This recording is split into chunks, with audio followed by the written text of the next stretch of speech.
Hello everyone, how are you? I am your friend Anamika Singh and today we are going to discuss the organization structure for UEE. To achieve UEE, the Government of India has established various organizations at national level, at state level and obviously at district level also. So today we are going to study all about this. Before starting the topic, I just want to say if you have any query, अगर आपको मुझसे कोई सवाल पूछना है related to the video that I am showing you, you can ask me in the comment section. आपके comment से मुझे बढ़ावा मिलता है, मुझे मोटिवेशन मिलता है कि मुझे और वीडियो को कैसे इम्प्रूव करना है या फिर मुझसे कौन सी इंफॉर्मेशन छूट जाती है. So please comment in my comment box. I will be highly obliged of you. So let's start the video. Organisation of structure of UEE. आपको पता होगा हमारे कॉन्स्टिट्यूशनल अमेंडमेंट एक्ट 1992 के अकॉर्डिंग पावर्स को डिसेंट्रलाइज कर दिया गया था स्टेट और सेंट्रल गवर्नमेंट के बीच में. और इस पावर के डिस्ट्रीब्यूशन में जो एजुकेशन की पावर थी वो कॉन्करेंट लिस्ट में रखी गई जो कि स्टेट और सेंटर दोनों की रिस्पॉन्सिबिलिटी थी education. So we are going to study about that. और एजुकेशन की पावर को स्टेट ने और सेंटर ने कैसे अपने बीच में डिसेंट्रलाइज किया और क्या क्या ऑर्गेनाइजेशंस बनाई उन्हीं के बारे में हम पढ़ने वाले हैं. So first is NCERT. आप सब बहुत अच्छे तरीके से एनसीईआरटी से वाकिफ होंगे. इसकी बुक्स आपने कई बार पढ़ी होंगी. अगर आप प्राइवेट स्कूल से पढ़े हैं फिर भी 9th 10th में या 11th 12th में आपने एनसीईआरटी की बुक्स जरूर पढ़ी होंगी. This is a national level organization. Then comes SCERT. This is state level organization and CMAT. SCERT and CMAT, these both are state level organization. Then comes our DIET, जिसको हम जहाँ से बच्चों ने JBT या जो DLED जिन्होंने किया है वो DIET से किया होगा, वो उनकी रोल और फंक्शन को अच्छे से समझ सकते हैं. Then we talk about BRC. जो बहुत बड़े स्टेट होते हैं उनमें ब्लॉक्स डिवाइड होते हैं, डिस्ट्रिक्ट डिवाइड होते हैं, तो उन ब्लॉक्स में ब्लॉक रिसोर्स सेंटर होते हैं BRCs. इसके अलावा क्लस्टर रिसोर्स सेंटर CRCs के बारे में भी बात की जाएगी. And we will also talk about the role and functions of every organization of NCERT, SCERT, CMAT, DIET, BRC and CRCs. Okay. So first of all, I just wanted to tell you how these organizations are divided, how they work.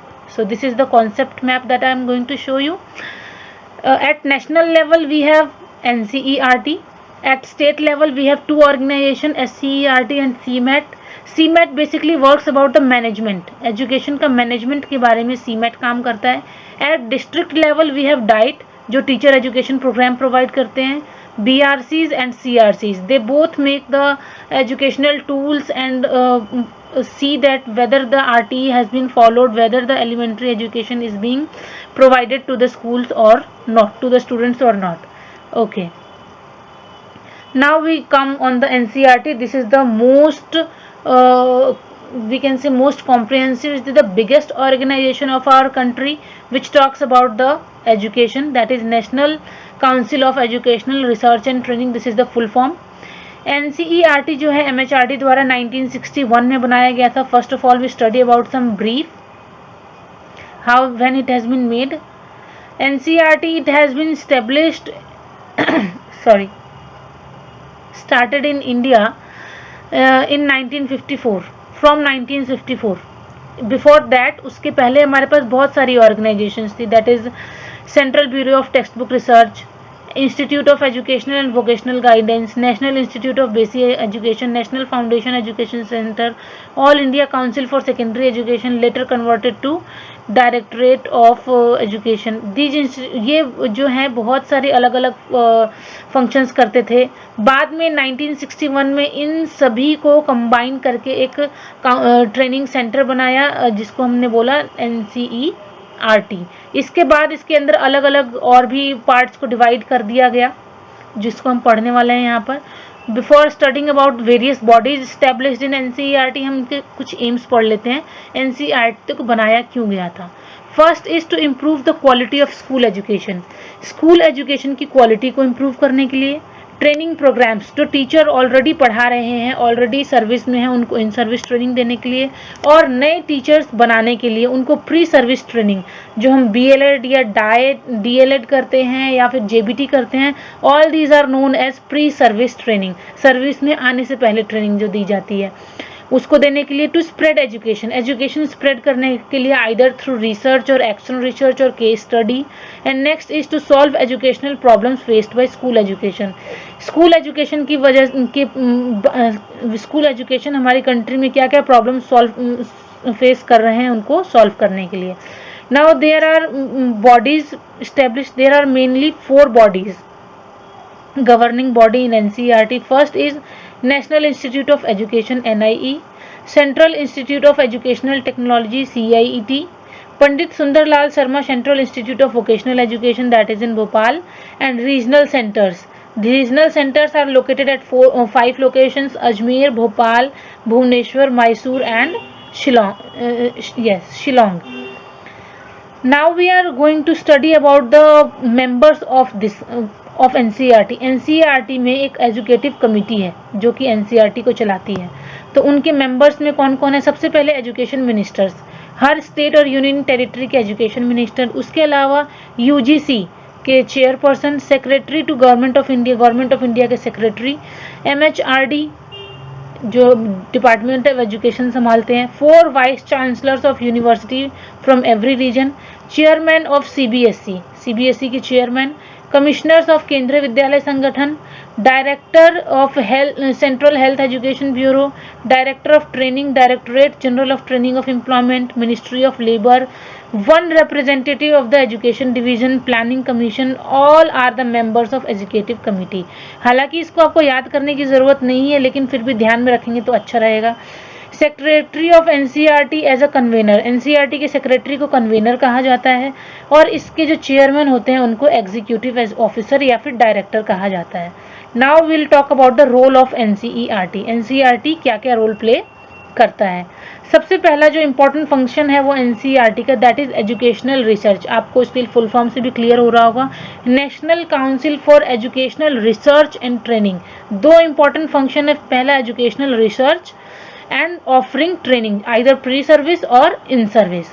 NCERT also supports research programme. बहुत सारे organisation के research programmes को, PhDs को, research fellowship को जो है NCERT support करता है। NCERT के पास एक प्रोग्राम एडवाइजरी कमेटी है। What it do? Programme advisory committee जितने भी रिसर्च प्रपोजल्स आते हैं, ट्रेनिंग प्रपोजल्स आते हैं, उन सबको रेफर करता है और फिर उनको इनिशिएट करने की, गाइड करने की, सुपरवाइज करने की रिस्पॉन्सिबिलिटी इस कमेटी की रहती है। इसके बाद हम बात करते हैं what NCERT this board deal with. It deals with research scheme. क्या क्या स्कीम्स है रिसर्च करने में और इसको कहाँ सबमिट किया जाना चाहिए। प्लानिंग और कोऑर्डिनेशन एजुकेशनल स्टडीज का कैसे होगा। Dealing with extension and field service जो इन फील्ड में जाकर, जो स्कूल्स में जाकर रिसर्च अपनी कर रहे हैं उनके साथ डील करना।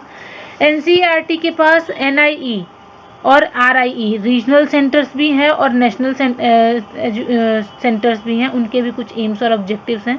ये एम्स और ऑब्जेक्टिव्स बहुत ही क्लियर है, जैसे implementation of NCF, universalisation of elementary education, vocational education, education of group with special needs, early childhood care, evaluation and examination, information and technology, value education. ये बहुत ही वेल नोन पॉइंट्स हैं, well known services हैं, well known aims और objectives है जो NCERT follow करता है। इसके अलावा educational technology, development of text books, work books, teacher guide, production of teaching learning material, education of girl child, identification and nurturing of talent, guidance and counselling, improvement in teacher education and international relations. These are the roles। In areas में NCERT अपना role play करता है। Now we talk about the functions of NCERT। सबसे जो important function है research and training, ये 2 तो आपको टिप्स पे होनी चाहिए, रिसर्च एंड ट्रेनिंग। रिसर्च में रिसर्च वर्कर्स, रिसर्च फेलोशिप सब कुछ आता है। ट्रेनिंग में pre service and in service training दोनों आती है। इसके अलावा vocational education, educational technology, guidance and counselling ये सब आता है। Next is development of syllabus, curriculum, text book, ये सब NCERT की रिस्पॉन्सिबिलिटीज है, क्योंकि आप NCERT टेक्स्ट बुक पढ़ते होंगे, आपको पता होगा। इसके अलावा डेवलपमेंट ऑफ एक्टिविटीज़ मेनली किस डोमेन में, एजुकेशनल टेक्नोलॉजी में, पॉपुलेशन एजुकेशन में, and education of disabled and other special group. इन सब एरियाज में भी एक्टिविटीज़ डिज़ाइन करना एनसीईआरटी का काम है। Pre service and in service training, इसके बारे में आप बात कर चुके हैं हम। ओरिएंटेशन मतलब टीचर्स को प्रोग्राम के थ्रू ओरिएंट करना कि उनको अपना एजुकेशन कैसे इम्प्रूव करना चाहिए, अपना टीचिंग स्टाइल पेडागोजी कैसे चेंज करनी चाहिए, न्यू एजुकेशनल थॉट्स के बारे में ओरिएंट करना। Studies, investigation and surveys, case studies करना, इन्वेस्टिगेशन करना, सर्वेज करना, ये सब एनसीईआरटी की के फंक्शंस में आता है। इसके अलावा डिसेमिनेशन, जो भी रिसर्च फाइंडिंग्स आती हैं उनको डिसेमिनेट करना, मतलब उनको इम्प्लीमेंट करना एजुकेशन में। एडवाइजरी का भी काम एनसीईआरटी करती है, पॉलिसी इम्प्लीमेंटेशन का, अगर गवर्नमेंट ऑफ इंडिया ने कोई पॉलिसी बनाई तो उसको एजुकेशन में इम्प्लीमेंट करवाना। इसके अलावा बुक पब्लिश करना, करिकुलम डिज़ाइन करना, एग्जामिनेशन लेना, ये सब एनसीईआरटी की रिस्पॉन्सिबिलिटीज़ है। आपको ये सब चीज़ें डिटेल में दी गई हैं, उसको इन शॉर्ट क्रिस्प फॉर्म में यहाँ पर इस बॉक्स के अंदर बताया जा रहा है, जो भी फंक्शंस हैं एनसीईआरटी की। इसके अलावा एक इसका इंटरनेशनल रोल होता है, यूनेस्को यूनिसेफ के थ्रू कोई भी प्रोजेक्ट अगर मिलता है तो उसको हैंडल करना ये एनसीईआरटी का काम होता है। मतलब national council of education and research training, NCERT सबसे बड़ी ऑर्गेनाइजेशन होने की वजह से इंटरनेशनल एजेंसीज के साथ कोप अप भी यही करती हैं। Now will talk about the responsibilities of SCERT. अब एससीईआरटी कैसे काम करती है, उसके क्या एम्स हैं, और हमें कहाँ कहाँ पर एससीईआरटी स्टैब्लिश की गई हैं, उनके कौन कौन से बॉडीज़ हैं, गवर्निंग बॉडीज़ हैं, डिपार्टमेंट्स हैं, इसके बारे में हम पहले ही बात कर चुके हैं। Education comes under concurrent list. Okay, SCERT establish किया गया स्टेट लेवल पर, ताकि हर स्टेट जो एससीईआरटी वो एनसीईआरटी को आकर रिपोर्ट करते हैं किसी भी प्रॉब्लम के बारे में, या फंड्स को लेकर, या फिर पॉलिसी इम्प्लीमेंटेशन को लेकर। एससीईआर हमारे इंडिया में we have 36 locations where SCERT has been established, including Sikkim, Tripura, Kerala, Goa, Jammu and Kashmir. Please remember these names, ये बहुत इंपॉर्टेंट है। ऑर्गेनाइजेशनल स्ट्रक्चर, कौन कौन से डिपार्टमेंट्स हमारे एससीईआरटी के अंडर होते हैं? सबसे पहले department of in service education, department of elementary teacher education, department of universal elementary education, department of educational research policy perspective innovation, department of information and technology, examination and admission cell. जैसे इनके नाम से ही आपको clear हो गया होगा कि इनके फंक्शंस क्या हैं। इसके अलावा 4 other departments are also: academic cell, administration cell, accounts department and publication department. Next we talk about the role, SCERT कहाँ कहाँ अपना रोल प्ले करता है। First of all it is academic wing, state education का academic wing जो है वो SCERT होती है। एलिमेंट्री एजुकेशन ही नहीं, सेकेंडरी एजुकेशन और टीचर एजुकेशन भी एससीईआरटी की रिस्पॉन्सिबिलिटी होती है। This is it act as an agent of change in school education में, नॉन फॉर्मल एजुकेशन में, टीचर एजुकेशन में चेंज अगर कोई ला सकता है तो वो यही वो एजेंट है। इसके अलावा secondary training schools, diet training college, teacher education college और इंस्टीट्यूट ऑफ एडवांस स्टडीज़, इन सब का सुपरविजन एससीईआरटी के अंडर होता है। इसके अलावा स्टेट गवर्नमेंट्स को टीचर्स को अपॉइंट करने का, ट्रांसफ़र करने का, टीचर एजुकेटर्स को, हेड ऑफ टीचर्स को अपॉइंट और ट्रांसफ़र करने का प्रपोजल स्टेट गवर्नमेंट को एससीईआरटी देती है।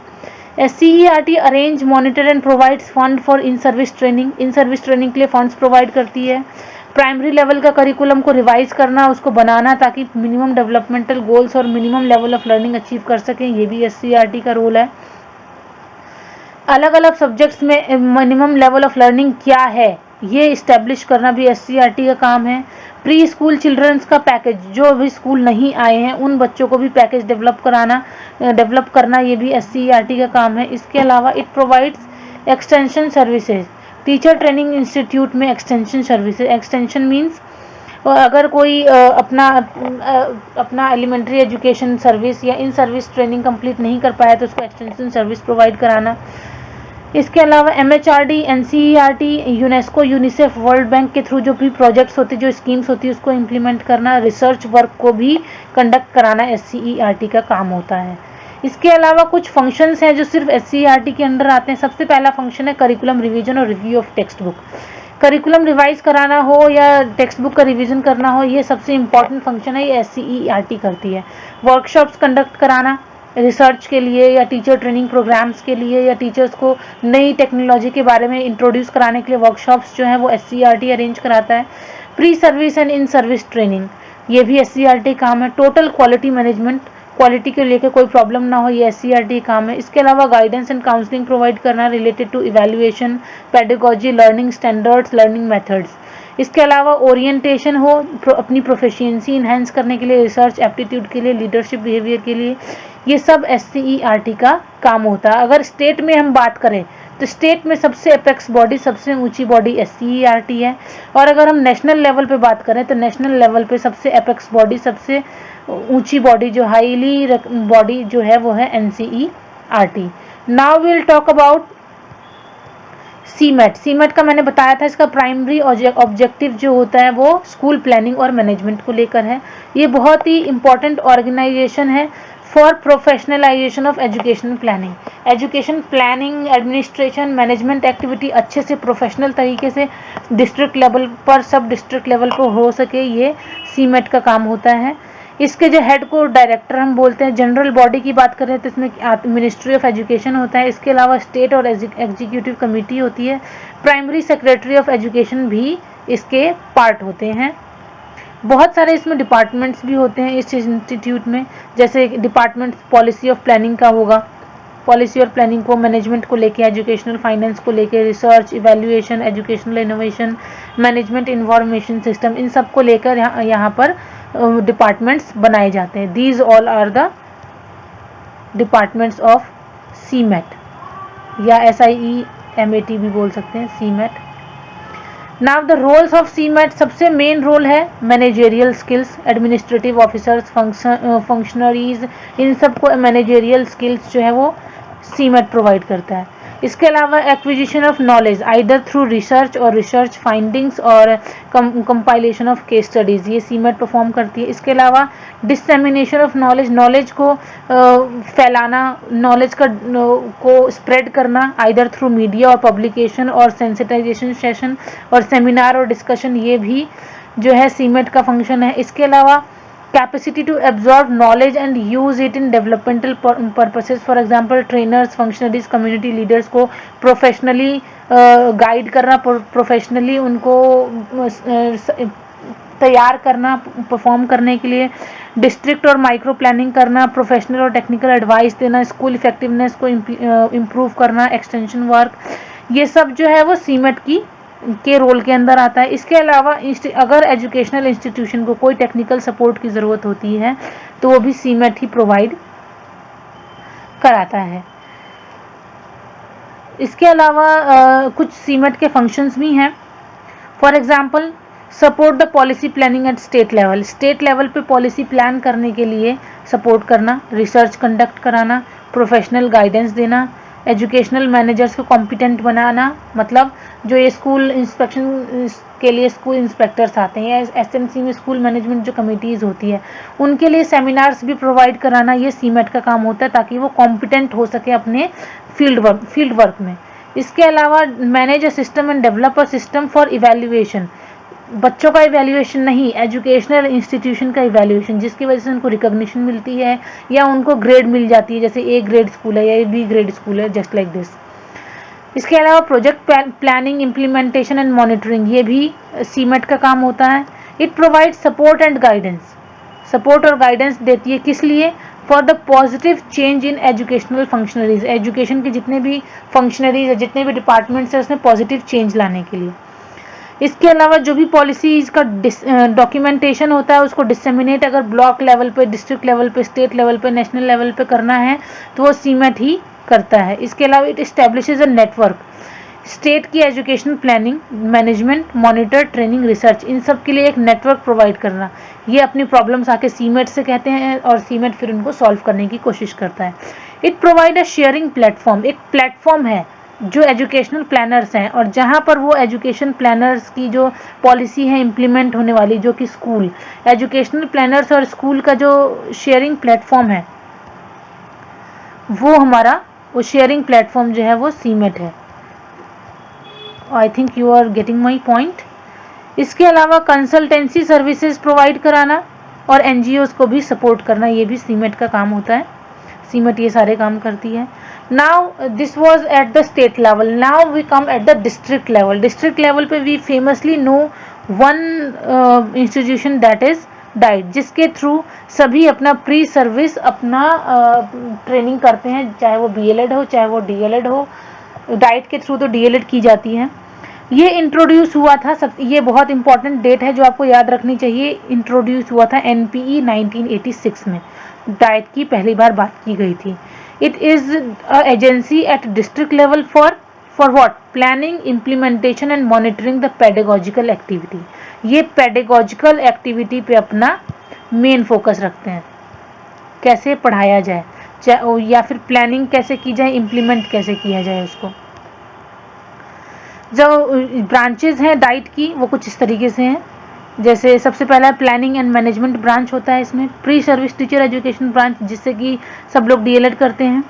इसके अलावा in service programme, field interaction, innovation branch है, डिस्ट्रिक्ट रिसोर्स सेंटर है यहाँ पर, डीआरसी बोलते हैं, वर्क एक्सपीरियंस ब्रांच है, curriculum and material development, educational and technology branch. ये सारे ब्रांचेस जो हैं वो डाइट के हैं। उसके अलावा what is the role of DIET that we are going to study, सबसे इंपॉर्टेंट रोल है that is to find out the problem area. District level पर प्रॉब्लम कहाँ आती है ये फाइंड आउट करना डाइट का काम होता है।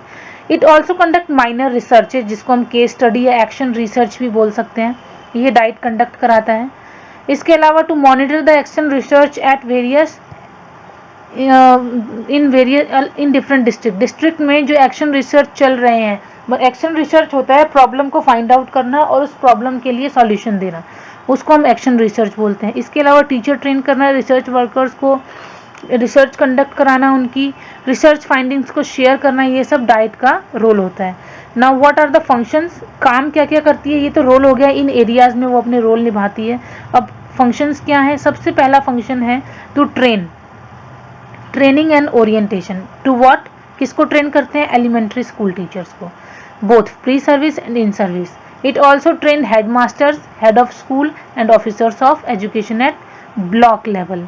Now instructors and supervisors at non-formal and adult education and orientation of members of village education committee. जैसे स्कूल मैनेजमेंट सिस्टम होता है एसएमसी, स्कूल मैनेजमेंट कमेटी होती है, वैसे गांव में विलेज एजुकेशन कमेटी होती है जिसको हम वीईसी बोलते हैं। तो इन सब को ट्रेनिंग प्रोवाइड कराना डाइट की रिस्पॉन्सिबिलिटी होती है।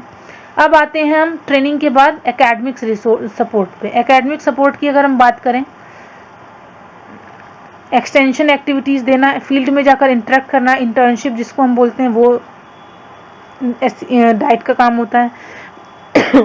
Provision of the services of a resource और learning centre for teachers, teachers के लिए एक लर्निंग सेंटर प्रोवाइड कराना, लोकली रेलिवेंट मटेरियल से टीचिंग एड बनाना, इवैल्यूएशन टूल्स बनाना, एनएफई सेंटर्स जो नॉन फॉर्मल एजुकेशन सेंटर्स होते हैं या फिर ऑल्टरनेटिव एजुकेशन सेंटर्स होते हैं, वहाँ का इवैल्यूएशन करना भी डाइट का काम होता है। और लास्ट थर्ड कैटेगरी है that is action research and experimentation, किसी एक स्पेसिफिक प्रॉब्लम के साथ डील करने के लिए एक्शन रिसर्च कराना और एक्सपेरिमेंट करवाना, ये भी डाइट की ही रिस्पॉन्सिबिलिटी होती है।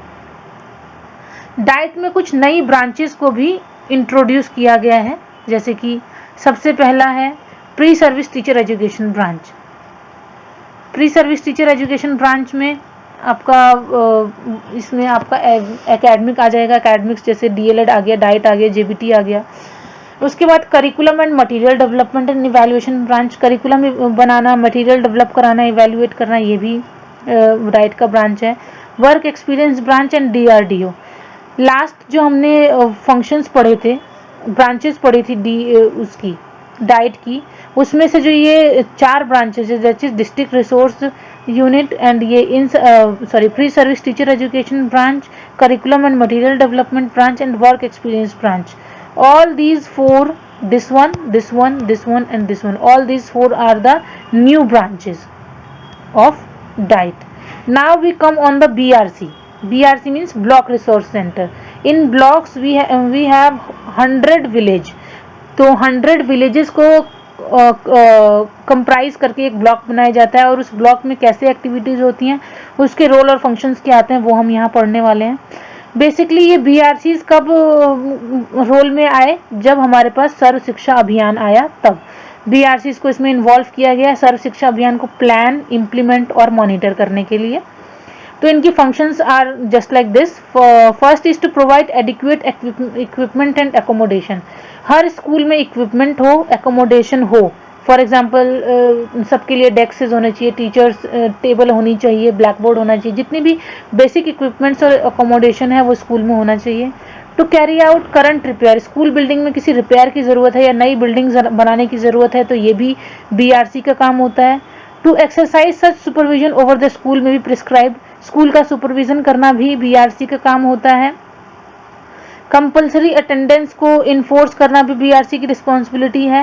And to arrange wherever possible mid day meal to the children को मिड डे मील प्रोवाइड कराना ये भी बीआरसी का काम होता है। बच्चों को यूनिफॉर्म प्रोवाइड कराना, स्कूल में फंक्शन जैसे एनुअल फंक्शंस होते हैं, एक्सकर्शन होता है, पिकनिक जिसको हम बोलते हैं, वो ऑर्गेनाइज कराना ये भी बीआरसी का काम होता है। To monitor the progress and quality of construction, अगर कंस्ट्रक्शन वर्क किसी स्कूल में चल रहा है तो उसकी क्वालिटी क्या है या क्या उसकी प्रोग्रेस है ये भी चेक करना बीआरसी का काम होता है। अवेयरनेस कैंप जैसे हेल्थ कैंप होते हैं या फिर अवेयरनेस कैंप होते हैं उनको चलाना भी बीआरसी का काम होता है। जो सेल्फ हेल्प ग्रुप्स या जो एनजीओज होते हैं उनके साथ भी बीआरसी कॉर्पोरेट करती है। और इसके अलावा ब्लॉक जो मेन फंक्शन जो मैं आपको बताने जा रही हूँ वो है block to remove any bottleneck in the execution of various programme unit. इन टोटल अगर मैं कहूँ कि किसी भी पॉलिसी को, किसी भी प्रोग्राम को इनपुट करने में, उसका मतलब उसको बच्चों तक पहुँचाने में कोई भी प्रॉब्लम आ रही है तो उस बॉटलनेक को, उस प्रॉब्लम को हटाना बीआरसी की रिस्पॉन्सिबिलिटी होती है। Next and the last organisation that we are going to study is CRC. CRC is basically made up of 8 to 10 schools। जैसे BRC 100 विलेजेस के लिए बना होता है, क्लस्टर रिसोर्स सेंटर जो होते हैं वो 8 to 10 स्कूल्स के लिए, 8 से 10 स्कूलों के लिए बना होता है। और इसके लिए इसके अकाउंटेबल हेड मास्टर होते हैं। कोई एक स्कूल को हेड बना दिया जाता है, उसके जो हेड मास्टर या प्रिंसिपल होते हैं वो ही इसके ब्रांच के, इस क्लस्टर रिसोर्स सेंटर के हेड होते हैं। इनकी रोल होते हैं to prepare rules and procedure for the school function. School कैसे फंक्शन करेगा उसके लिए रूल्स बनाना। Manage and distribute school finance, funds को डिस्ट्रीब्यूट कराना, नया करिकुलम या सिलेबस इंप्लीमेंट करना और टीचर्स के लिए वर्कशॉप अरेंज कराना। And the function of SRC is first is to teacher empowerment. ये टीचर को एम्पावर करते हैं। अगर टीचर को कोई प्रॉब्लम होती है तो दूसरे टीचर्स के साथ मिलकर अपने उस प्रॉब्लम को सॉल्व कर सकते हैं, टीचिंग एड का लेना देना कर सकते हैं। Here are some important functions of the CRC. First is inspection and supervision of the school. School का इंस्पेक्शन कराना सीआरसी का काम होता है। ट्रांसफ़र ऑफ द टीचर्स ये भी सीआरसी करती है। डिस्पर्समेंट ऑफ सैलरीज डिस्ट्रीब्यूट करना, फर्नीचर डिस्ट्रीब्यूट करना, इक्विपमेंट और स्टेशनरी देना, लीव सब्सटीट्यूट करना अगर कोई टीचर लीव पे चली गई है। फॉर एग्जांपल कोई फीमेल टीचर है वो प्रेगनेंसी लीव पे चली गई है तो उसके बाद कोई और टीचर वहाँ प्रोवाइड कराना, ये प्रोविज़न भी सीआरसी का होता है। कैजुअल लीव्स सैंक्शन करना। बीआरसी और मतलब ब्लॉक से, डिस्ट्रिक्ट से और स्टेट से जो भी इंफॉर्मेशन आती है उसको वर्ड टू वर्ड ट्रांसमिट करना है, स्कूल्स में उनको फॉलो करवाना सीआरसी का काम होता है। Curricular material, academic functions, regular meeting with the teachers, को करिकुलर और extra curricular programmes, for example inter school competitions होते हैं ये भी सीआरसी अरेंज कराती है। टीचर की लर्निंग रिसोर्सेज को, टीचर को अच्छा पेडागोजिक रिसोर्स प्रोवाइड कराना भी सीआरसी का काम होता है। इन सर्विस ट्रेनिंग को प्लान करना और स्कूल का सुपरविजन करना ये सब सीआरसी का काम होता है। सीआरसी जो है क्लस्टर रिसोर्स सेंटर इसलिए बनाए गए थे किसी भी गांव में कोई भी टीचर या बच्चे अपने आप को अकेला ना समझे, वो भी हमारे गवर्नमेंट के साथ, सेंट्रल एजेंसीज के साथ, नेशनल एजेंसीज के साथ या स्टेट एजेंसीज के साथ कंधे से कंधा मिलाकर चल सके। This and all these functions can only be performed by CRC, that is Cluster Resource Center. I hope आपको ये सारी ऑर्गेनाइजेशनल स्ट्रक्चर्स अच्छे से समझ आ गए होंगे। इफ़ यू वांट कि इन हाईलाइटेड नोट्स का PDF लिंक मैं प्रोवाइड करूं तो मैं अपने डिस्क्रिप्शन बॉक्स में उसका लिंक प्रोवाइड कर दूंगी, आप वहां से जाके इसको चेकआउट कर सकते हैं, डाउनलोड कर सकते हैं। अगर आपको ये मेरा वीडियो अच्छा लगा हो तो please like, share and subscribe to my channel. Okay, thank you, bye bye.